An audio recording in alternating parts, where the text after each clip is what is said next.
Здравствуйте, мои дорогие друзья, представители знака зодиака Лев. Таро прогноз на декаду на 10 дней с 20 по 31 августа. Давайте с вами узнаем, что случится или произойдет в эти 10 дней, с чем это будет связано. Достанем первые три карты на колоде 78 дверей. Принципиальное значение двери: открытый, закрытый. Куда-то мы, может, и сами не пойдем, больно надо, правда? Так тоже бывает. Или каковы ключи, как их подобрать? Пусть это будут как знаки судьбы. То есть, ну, на чем-то все-таки, я так думаю, через карты Таро, через метафору карт, Вселенная нас хочет либо предупредить, может быть, или заострить наше внимание. Поэтому давайте начнем наш расклад. Итак, что же произойдет в ближайшие 10 дней? С чем это будет связано? Что для вас, для вашего знака зодиака, какие сферы жизни будут наиболее актуальны? Вот пусть это как три карты, как знаки судьбы. С чем это связано? Или какие сферы жизни? Так тоже может быть. И дополним золоченое Таро. Колоду, которую прорисовал Чиро Маркетти. Мне очень нравится. Мне нравятся все его работы. Невероятно красивая. Итак, ваше настроение, или назовем это как общий фон, то, с чем вы столкнетесь. Тут может быть разные перипетии жизненные, но вот вы-то как вот себя будете ощущать в эти 10 дней? И достанем вторую карту неожиданности, ну, то, чего мы не ждем. Может быть, и что-то удивит, а может быть, это просто как, ну, какая-то новая реальность. И по основным сферам жизни: дела, работа, бизнес, у кого-то документы, согласование, подписание, может быть, каких-то важных бумаг, учеба, планы ваши, не без этого, деньги, финансы и любовь, личная жизнь, в целом отношения тоже, или взаимоотношения. Достанем карту совет, которую откроем в самом конце. Так что ж там за знак такой? А вот смотрите. Вообще у вас сейчас прочное положение. Все же четверка пентаклей, когда, ну, есть тот базис, от которого мы можем оттолкнуться.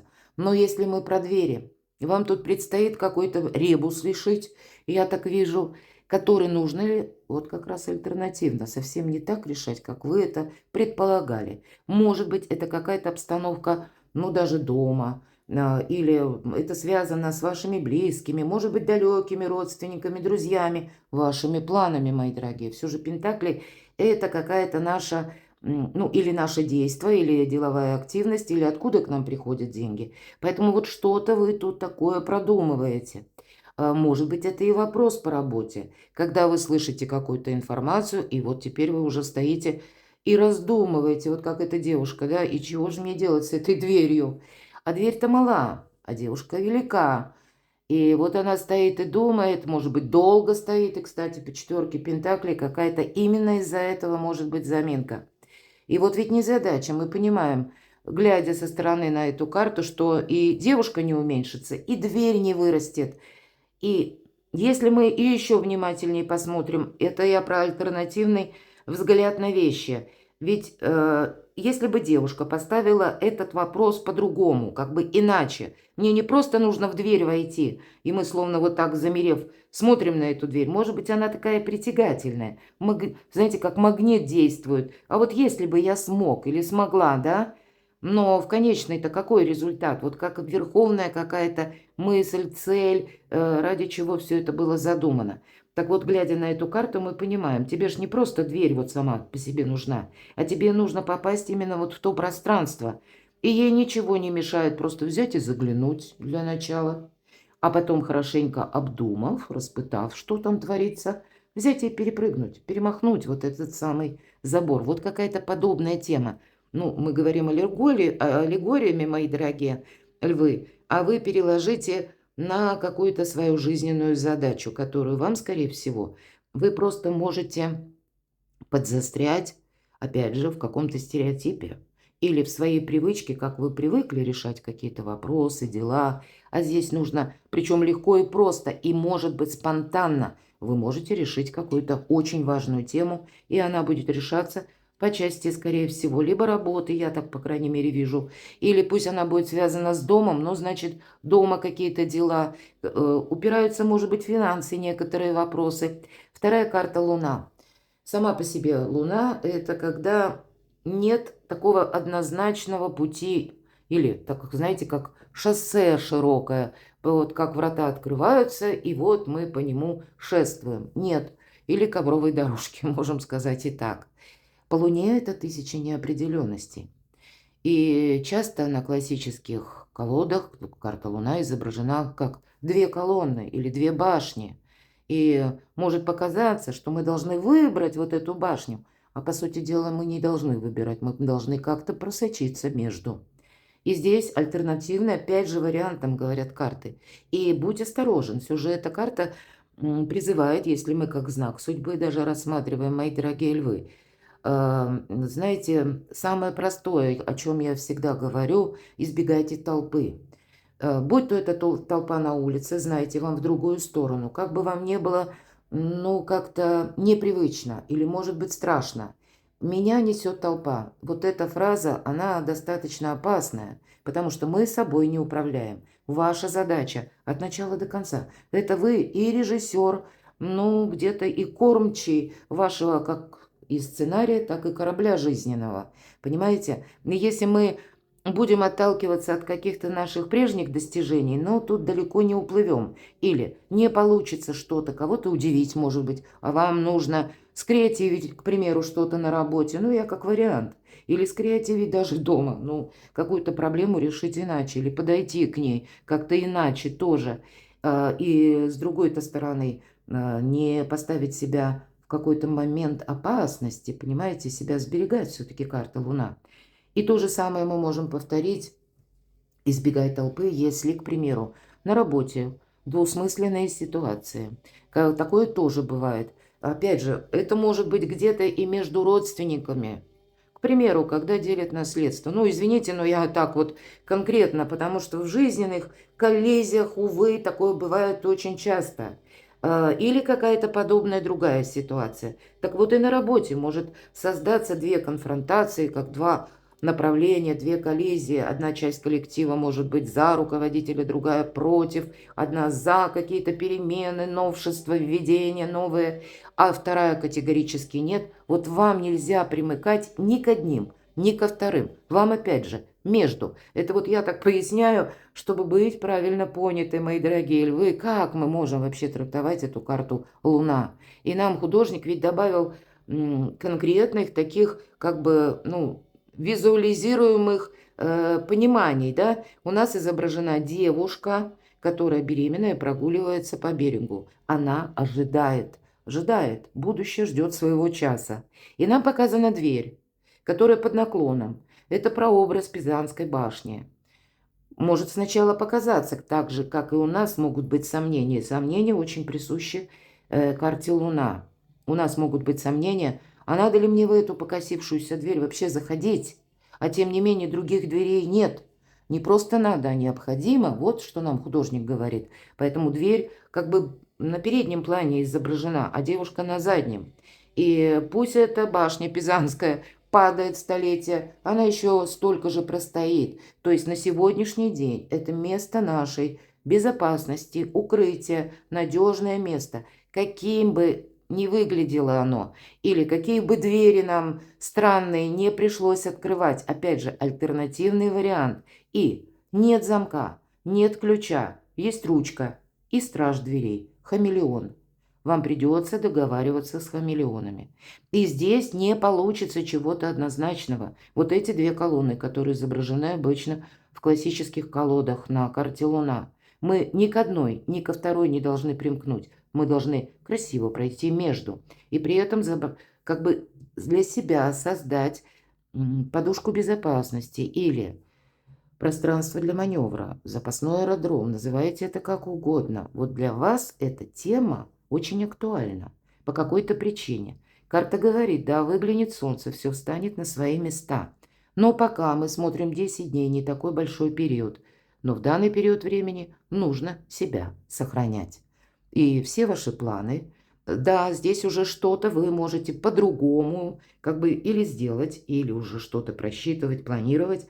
Но то, что это не прежний какой-то шаблон, обе карты говорят. И по аркану Луна, дай бог, чтобы для всех из вас так оно и проигралось, это тепло домашнего очага, обустройство дома, это наши близкие, это наши любимые люди, это любовь, эмпатия. И я должна сказать, мои дорогие, мы уже стоим на пороге 25 числа, планета Венера. Венера – это не только про любовь, а это и любовь, взаимоотношения, семья и деньги, финансы. Откуда они к нам приходят? Вот у вас как, ну, может быть, вы и чувствуете некоторое распутье, но вам это нужно сложить в один красивый узор.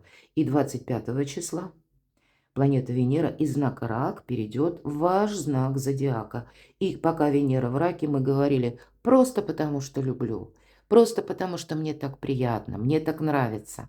А когда в вашем знаке зодиака, это так поконкретней. И какой в этом смысл? Мы у себя спрашиваем. Вот какие-то такие моменты или жизненные перипетии могут быть. Вам это как будто необходимо, вот эта перезагрузка. Карта колесницы, старший аркан. Во-первых, тут будут перемены, которые инициированы не вами. Это меняется вокруг вас. Может быть, это то, что как новости мы слышим в средствах массовой информации, какая-то перестройка внешне идет, может быть, изменение законов, изменения в нашу цифровую эпоху, ну, каких-то, может быть, ресурсов, с которыми вы взаимосвязаны в интернет даже, да, или пусть это не связано с интернет, но тем не менее это какие-то новые ресурсы. Вот здесь вот что-то меняется и вас подталкивают вот к этому альтернативному выбору. И вы пока можете этого просто не видеть. Явно тут какая-то история будет развиваться, поэтому нам и говорят, ты еще пока не выбирай, еще не время. Да, ты уже продумывай, но не между первым и вторым, как вот в эти двери, да, между двумя косяками нужно войти, а вообще что-то третье. То, что прежде даже ускользало от нашего внимания. И ведь это карта, которая ведет к успеху. Вот сейчас закладывается какой-то очень важный этап вашей жизни, который вас приведет к популярности, к успеху. Но для кого-то из вас иногда карта колесницы проигрывается, когда мы решаем вопросы по части нашего автомобиля или средств передвижения. Может быть, у вас будет очень много разъездов. Но это все вас ведет, ну, к какому-то более позитивному периоду жизни. Или вы понимаете, зачем мне нужно было проходить предыдущий какой-то сложный путь. Путь непростой. И поэтому по аркану это карта скорости. Не теряя времени даром, раз. И если у тебя, пусть это внутренний инсайт, когда вы понимаете, нужно сейчас вот сделать так. Пробуй. Тогда не раздумывай долго, может быть и так.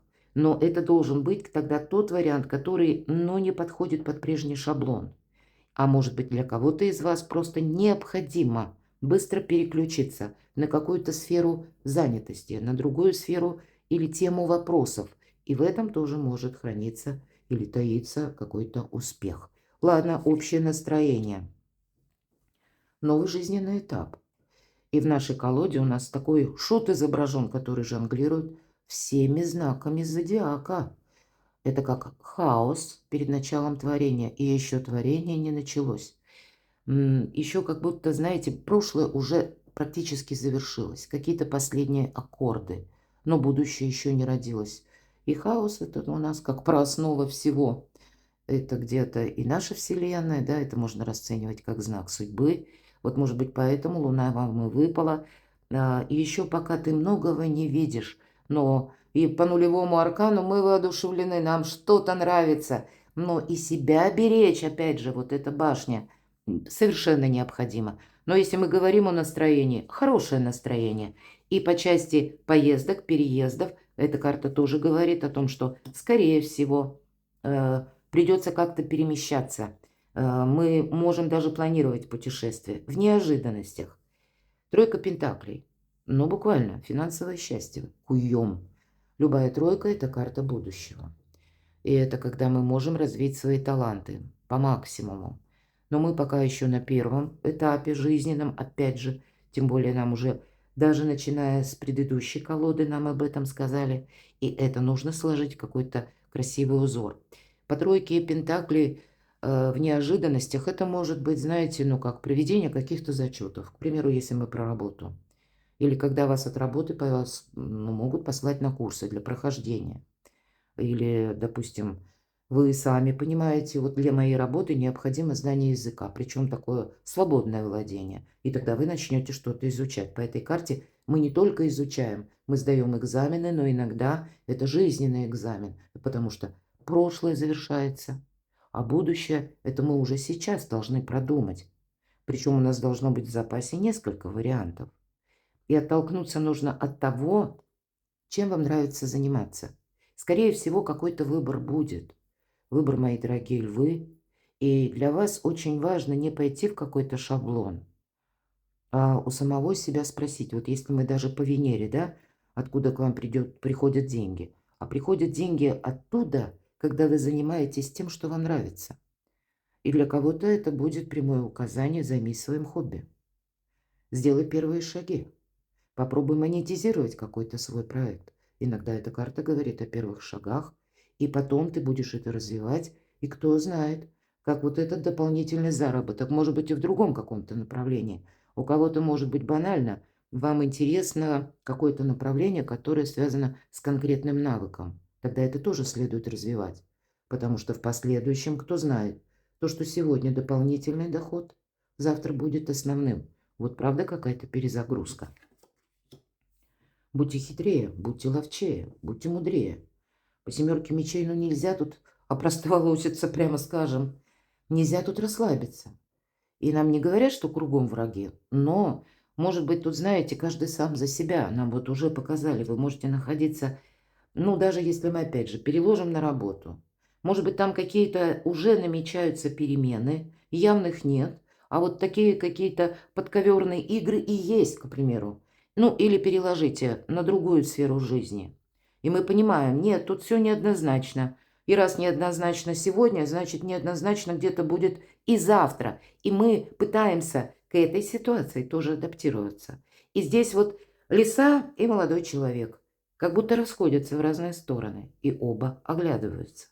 Нам говорят забрать свое, то есть какие-то таланты ваши, то, что принадлежит вам, или ваши заслуги. И вот здесь нельзя, даже я бы сказала, мы ведь смотрим на дела, на какое-то ваше прогрессивное начало, да, которое будет касаться ваших достижений в первую очередь.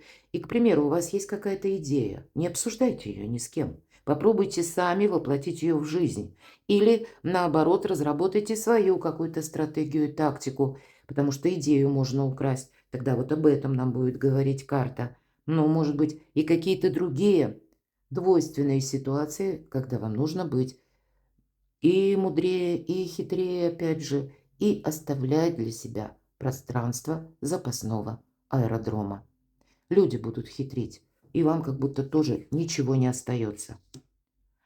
По финансам, ну, я не могу сказать, мы смотрим на 10 дней, аркан повешенный, что деньги вы вот именно получите в этот период. Может быть, и четверка-то пентаклей нам ведь тоже где-то говорит, что да, какие-то деньги есть, но это не прорыв, это не прогресс. Вы можете, кстати, оттолкнувшись от этого, как раз что-то новое построить. Это все то, что я говорила по аркану колесница.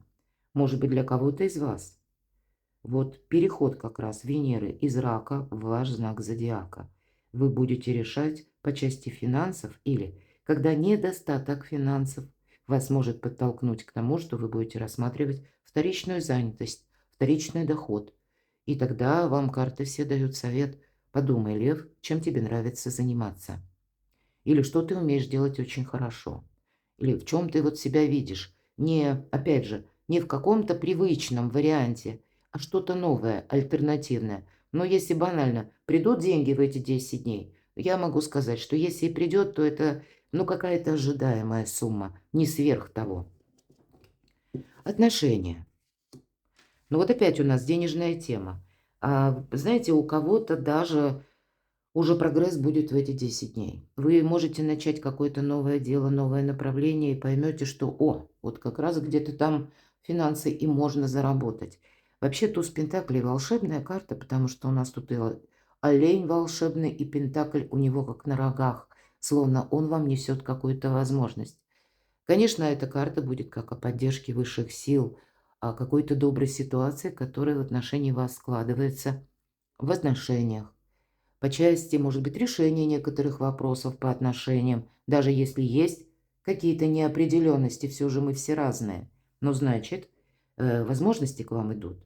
И вам, как, опять же, знаете, пространство, что ли, помогает, Вселенная, какой-то удачный момент, как и договориться, как и прояснить, провести важные диалоги, контракты. Тут вам равных нет при поддержке Вселенной. И вы знаете, тут что-то может и начаться, да, в эти 10 дней. Может быть, это даже рабочая, опять же, для кого-то ситуация. И для тех, кто в паре, мои дорогие, тут просто будет, ну, наверное, в том же контексте, как это и было. Хотя я могу допустить шаг за шагом и ваши, даже если вы не инициируете в вашей паре взаимоотношения, они как тоже, словно преломляясь, видоизменяются. Может быть, с теми новостями или с теми событиями, которые воздействуют на вашу пару, или то, что происходит вокруг вас. Но по тузу Пентаклей это какие-то возможности, ну и по части договоренности, отношений, взаимопонимания, или в паре, когда, может быть, вы со своим партнером, какой-то бизнес-проект или какую-то тему, которая интересна обоим, тут тоже начнете что-то обдумывать.